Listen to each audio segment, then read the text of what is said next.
Hello friends, stock market की इस series में जिसमें हम बिगनर्स के लिए ये मॉड्यूल लेकर आए हैं और इस पूरे के पूरे मॉड्यूल में हम आपको बता रहे हैं कि स्टॉक मार्केट में जब आपको इन्वेस्टमेंट करना चाहिए, जब आप स्टॉक मार्केट के अंदर नए होते हैं या फिर अभी आप नोवाइसिस हैं, अभी चीज़ें आपने सीखनी स्टार्ट करी हैं, तो जब आप स्टॉक मार्केट में ट्रेड करते तो किन किन चीज़ों का आपको ध्यान रखना चाहिए, क्या टर्मिनोलॉजीज़ आपको यूज़ करनी चाहिए, मार्केट को इन डेप्थ कैसे आपको स्टडी करना है, वो सारी की सारी चीज़ें हम इस मॉड्यूल के अंदर, इस सीरीज़ के अंदर लेकर आए हैं।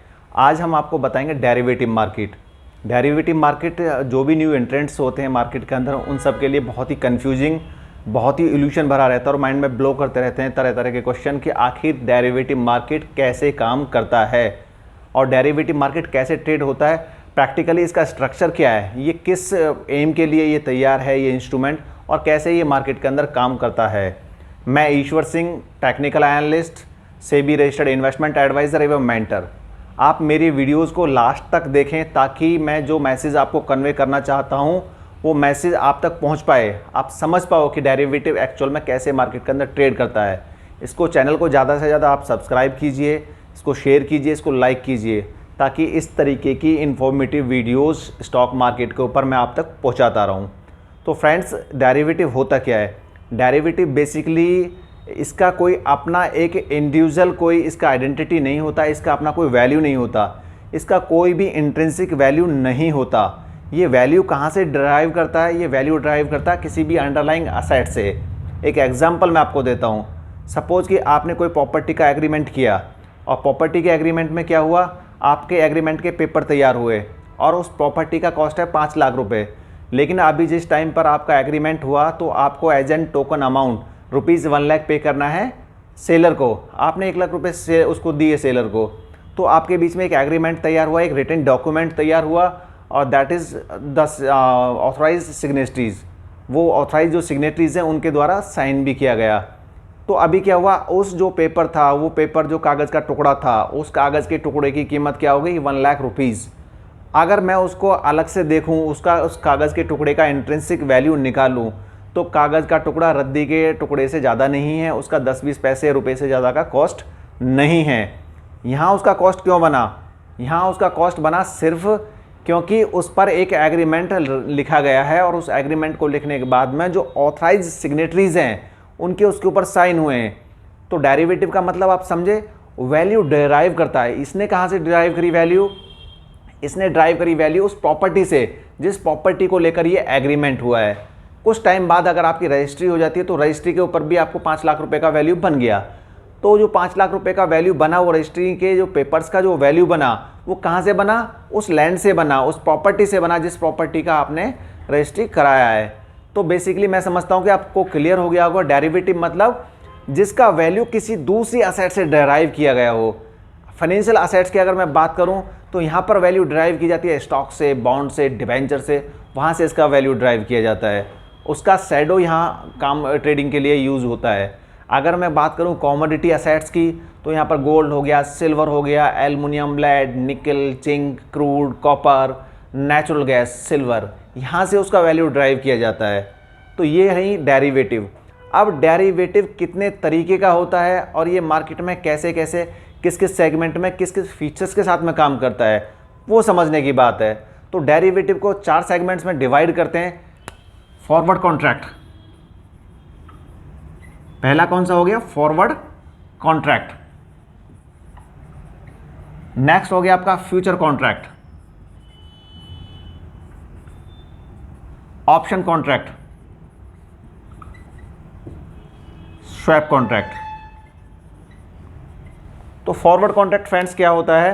फॉरवर्ड कॉन्ट्रैक्ट्स को मैं आपको एक एग्जांपल देके समझाता हूँ। जैसे कि मैं एक फार्मर हूँ और मैंने क्या किया है, कपास की फसल बोई है और उसको आने में, अभी मार्केट में उसको पहुँचने में, मंडी में उसको आने में अभी 2 महीने का समय बाकी है और आज उसका जो प्राइस है वो प्राइस है 5000 पर क्विंटल। लेकिन मुझे एक डर है, मुझे एक पैनिक है और मुझे एक रिस्क है कि कहीं जब तक इस फसल की आवक मंडी के अंदर पहुँचे तब तक ऐसा ना हो किसी कारण से इसका प्राइस ब्रेक होकर 4000 रुपीज़ पर क्विंटल आ जाए। हो सकता है कि बम्पर पैदावार हो जाए, हो सकता है कि कुछ दूसरे रीजंस हो जाएं और इसका जो फसल का प्राइस है वो प्राइस गिरकर 4000 रुपीज़ पर क्विंटल ना हो जाए। अगर ऐसा हुआ तो मुझे लॉस हो जाएगा। तो मैं क्या चाहूँगा कि मेरे साथ में कोई भी एक एंटिटी आए और वो एग्रीमेंट करे मेरे साथ में कि मेरी फसल को 5,000 रुपये के हिसाब से लेने के लिए 2 महीने बाद तैयार है।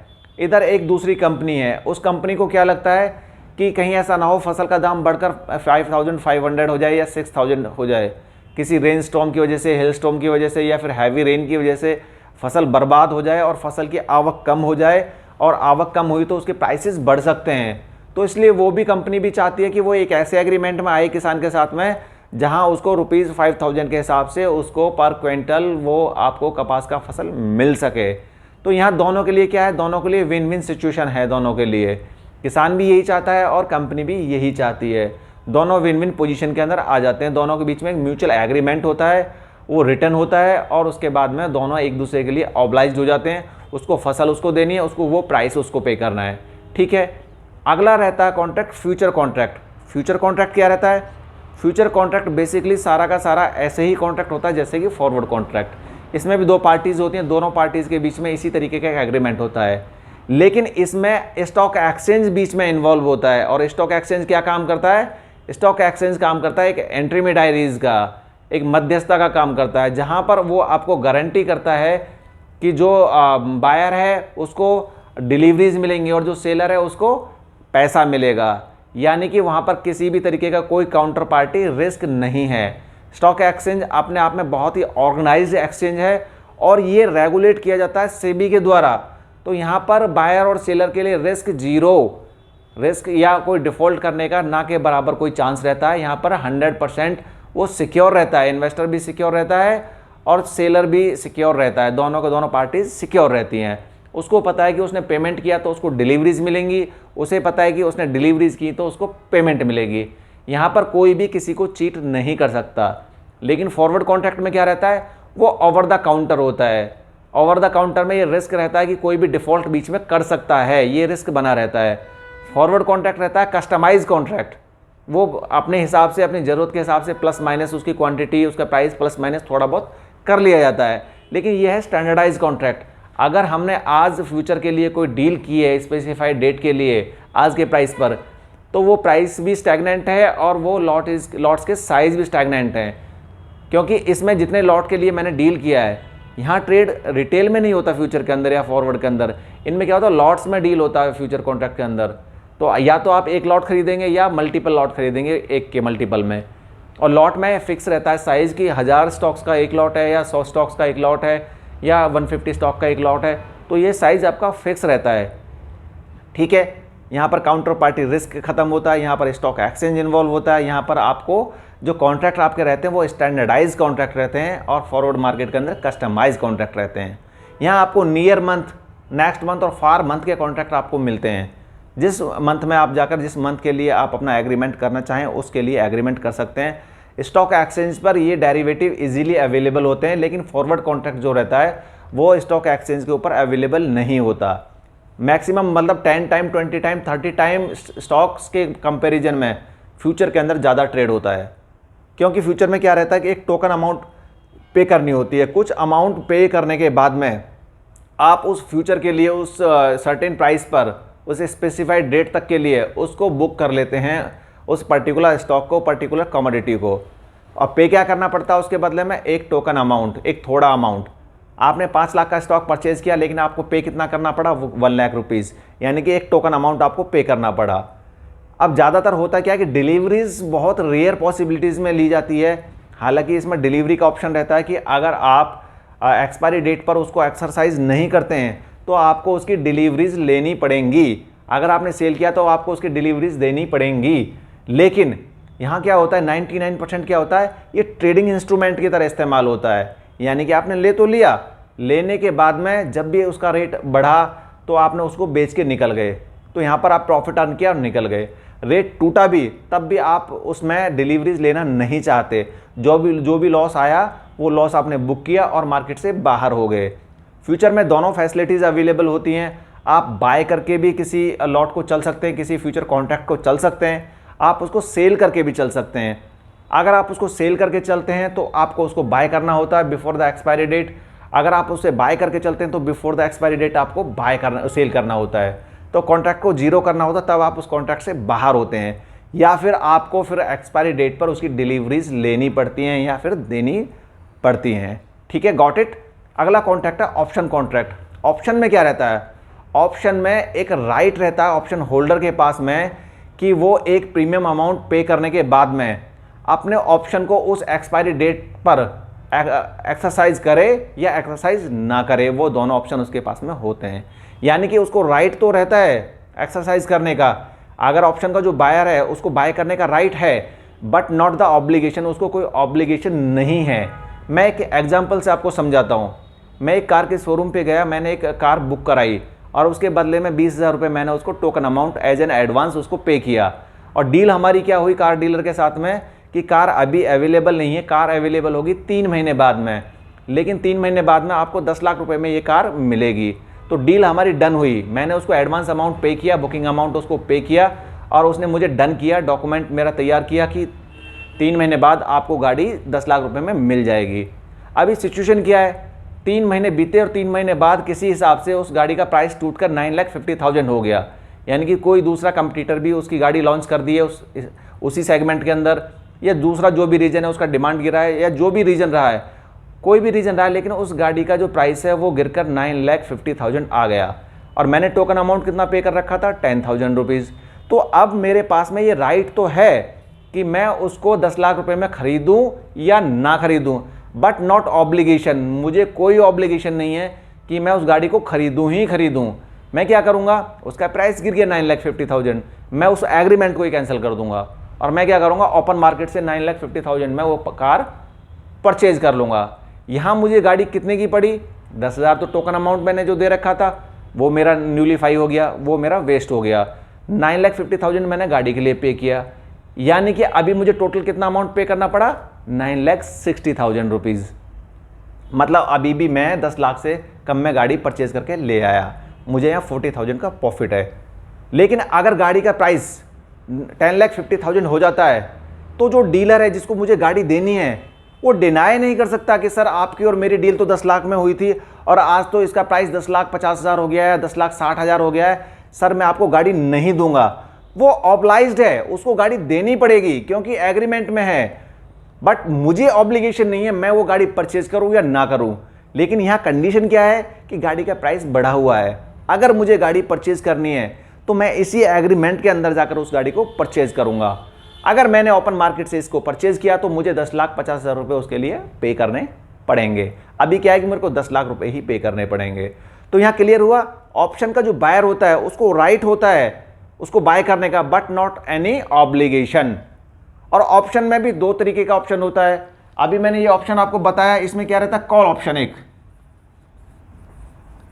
एक हो गया कॉल ऑप्शन, दूसरा हो गया आपका पुट ऑप्शन। कॉल ऑप्शन में क्या रहता है, कॉल ऑप्शन में जो कॉल ऑप्शन का जो बायर होता है उसको राइट रहता है बाय करने का, but not the obligation of particular asset.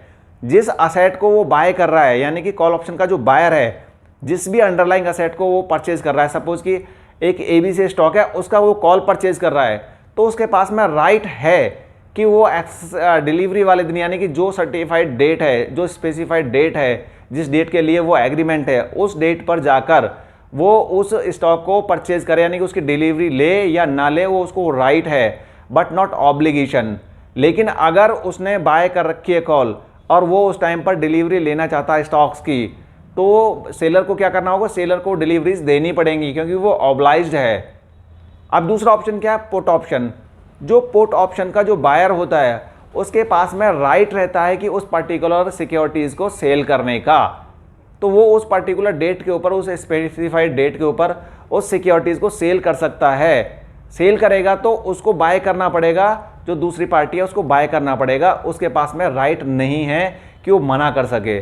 वो ऑब्लाइज्ड है, बट मैं ऑब्लाइज्ड नहीं हूँ, मैं हूँ पुट का बायर। तो बायर को क्या रहता है, राइट रहता है। कॉल के बायर को राइट रहता है बाय करने का और पुट के बायर को राइट रहता है सेल करने का। तो यहाँ दोनों को राइट है, बट नॉट ऑब्लिगेशन। लेकिन स्टॉक मार्केट में होता क्या है, अमूमन ये as a trading instrument use किए जाते हैं।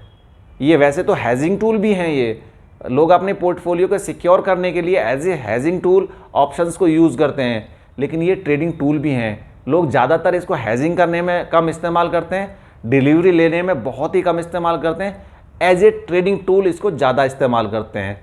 यानी कि एक कोई स्टॉक है जिस स्टॉक को लेकर मैं पैसिमिस्टिक ऑप्टिमिस्टिक हूँ और मुझे लगता है कि उस स्टॉक का प्राइस ऊपर जाएगा और उस स्टॉक का प्राइस 300 रुपीज़ चल रहा है, तो मैंने क्या काम किया, एक 50 रुपीज़ का कॉल ऑप्शन परचेज कर लिया। अभी उसका प्राइस ग्रो करके 350 पहुंचेगा और मेरे जो ऑप्शन का जो प्राइस है वो पहुंचेगा 70, 80, 90। यानी कि मैंने 50 रुपीज़ प्रीमियम पे किया था उस स्टॉक को खरीदने के लिए, तो 50 रुपीज़ का प्रीमियम मैंने पे किया, वो स्टॉक का प्राइस बढ़ा, मेरा भी प्राइस बढ़ गया, यानी कि 70 या 80 हो गया। तो मेरे पास एक ऑप्शन रहता है कि मैं उसको जो टोकन है यानी कि वो प्रीमियम है उसको किसी दूसरे को हैंड ओवर कर दूं, यानी कि किसी दूसरे को मैं उसको सेल कर दूं। तो मैं क्या करूंगा, मैंने दूसरे को सेल कर दिया। अभी मैंने लिया कितने में था, मैंने कितना प्रीमियम पे किया था, 50 रुपीज़ का, लेकिन मिल कितना गया मुझे, 70 रुपीज़, 80 रुपीज़, यहाँ 20 और 30 रुपीज़ का मुझे प्रॉफिट हो गया। तो इस तरीके से ट्रेडिंग इंस्ट्रूमेंट है, ट्रेडिंग में यूज होता है। और पुट ऑप्शन लोग कब बाय करते हैं, इन्वेस्टर्स कब बाय करते हैं, तब वो मार्केट को लेकर पैसिमिस्टिक होते हैं या पर्टिकुलर उस स्टॉक को लेकर पैसिमिस्टिक होते हैं कि इस स्टॉक का प्राइस इस रीजन से गिरने वाला है, तो वो क्या करते हैं, पुट का ऑप्शन बाय कर लेते हैं। पुट ऑप्शन बाय करने में जैसे मैंने आपको एग्जांपल दिया कि उसका स्टॉक का प्राइस था 300 रुपीज़, अभी उस स्टॉक का प्राइस गिरकर हुआ 250 रुपीज़, तो मेरा जो पुट का प्राइस था 50 या 60 रुपीज़ वो बढ़कर हो जाएगा 100 रुपीज़, यानी कि 40 रुपीज़ का प्रीमियम बेनिफिट मुझे भी मिल गया। तो मैं क्या करूँगा, अपने पुट को भी दूसरे को हैंड ओवर कर दूंगा, सेल आउट कर दूंगा, मैं उसको एक्सरसाइज करने का वेट नहीं करूँगा। तो यहाँ क्या हुआ, मुझे प्रॉफिट हो गया। तो यहाँ ऐसे होता क्या है कि हम लोग इसको एज ए ट्रेडिंग इंस्ट्रूमेंट भी इस्तेमाल करते हैं और एज ए हैजिंग टूल हम इसको कब इस्तेमाल करते हैं, मैंने कोई स्टॉक की डिलीवरीज ले रखी हैं, मेरे पास में होल्डिंग में वो डिलीवरीज हैं, लेकिन लगता है कि मार्केट क्रैश कर सकता है, इसका स्टॉक का प्राइस गिर सकता है, लेकिन मुझे स्टॉक भी अपनी डिलीवरी से नहीं निकालना, तो मैं उस स्टॉक की पुट ऑप्शन बाय कर लूँगा। पुट ऑप्शन बाय करने पर क्या रहेगा, मैं वहाँ सिक्योर हो जाऊँगा कि मेरे अगर जो स्टॉक है उसका प्राइस अगर गिर रहा है तो पुट मुझे वो एप्रिसिएशन करके देगी, क्योंकि पुट का प्राइस मूव करेगा ऊपर की साइड में, तो यहाँ मेरा रिस्क हैज हो जाता है। तो एज ए हैजिंग टूल भी ऑप्शन को इस्तेमाल किया जाता है। बहुत सारी स्ट्रैटेजीज़ होती हैं, जब हम ऑप्शन स्ट्रैटेजीज़ को स्टडी करेंगे तब हम उसमें समझेंगे कि ऑप्शन को किन किन स्ट्रैटेजीज़ के साथ में कैसे कैसे पेयरिंग करके कैसे कैसे हम लोग ट्रेडिंग में इस्तेमाल कर सकते हैं। तो आज की क्लास में मैंने आपको बताया फ्यूचर कॉन्ट्रैक्ट, फॉरवर्ड कॉन्ट्रैक्ट और ऑप्शन कॉन्ट्रैक्ट।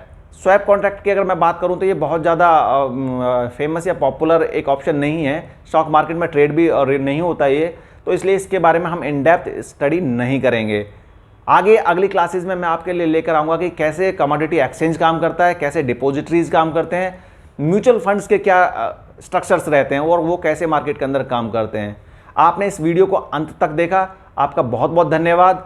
और अगर आपने अभी तक भी चैनल को सब्सक्राइब नहीं किया है, लाइक नहीं किया है, शेयर नहीं किया है, तो जल्दी से जाइए, इसको लाइक कीजिए, सब्सक्राइब कीजिए और इसको शेयर कीजिए। Thank you very much friends.